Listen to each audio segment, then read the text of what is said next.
नांदेड येथे श्री गुरु तेग बहादूर साहिबजी यांच्या 350व्या शहीदी समागम वर्षाच्या निमित्ताने 24 आणि 25 जानेवारी रोजी मोदी मैदानावर हिंद दी चादर या भव्य सोहळ्याचे आयोजन करण्यात आले आहे।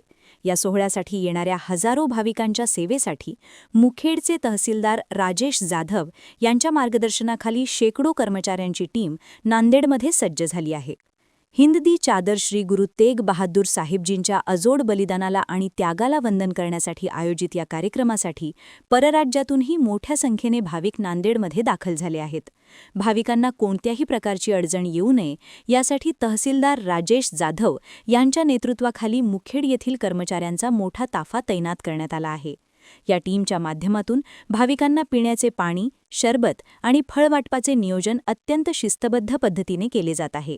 या शहीदी समागमाच्या माध्यमातून गुरु तेग बहादूर साहिबजींच्या धर्मनिष्ठा, त्याग आणि मानवतेचा संदेश जनमानसापर्यंत पोहोचवला जात आहे। अत्यंत श्रद्धेने आणि शांततेत पार पडणाऱ्या या सोहळ्याचा जास्तीत जास्त भाविकांनी लाभ घ्यावा असे आवाहन तहसीलदार राजेश जाधव यांनी केले आहे। 2 दिवस चालणाऱ्या या सोहळ्यासाठी सर्व कर्मचारी तत्परतेने सेवा बजावत आहेत। मी राजेश अप्पाराव जाधव, तहसीलदार मुखेड, जिल्हा नांदेड।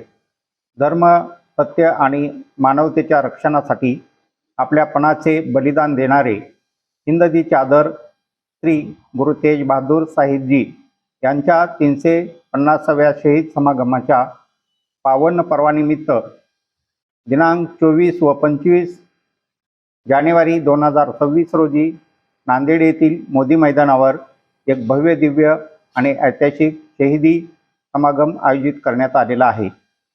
महाराष्ट्र शासनाच्या मार्गदर्शनाखाली तसेच समस्त शीख, चिखलीगार, बंजारा, लबाणा, सिंधी, मोहियाल, वाल्मिकी, उदासीन आणि भगत नामदेव वारकरी संप्रदाय यांच्या संयुक्त विद्यमाने होणाऱ्या या ऐतिहासिक कार्यक्रमात सर्व बांधवांनी मोठ्या संख्येने उपस्थित राहून धर्म, मानवता आणि बलिदानाच्या या गौरवशाली क्षणाचे साक्षीदार व्हावे अशी नम्र विनंती आहे।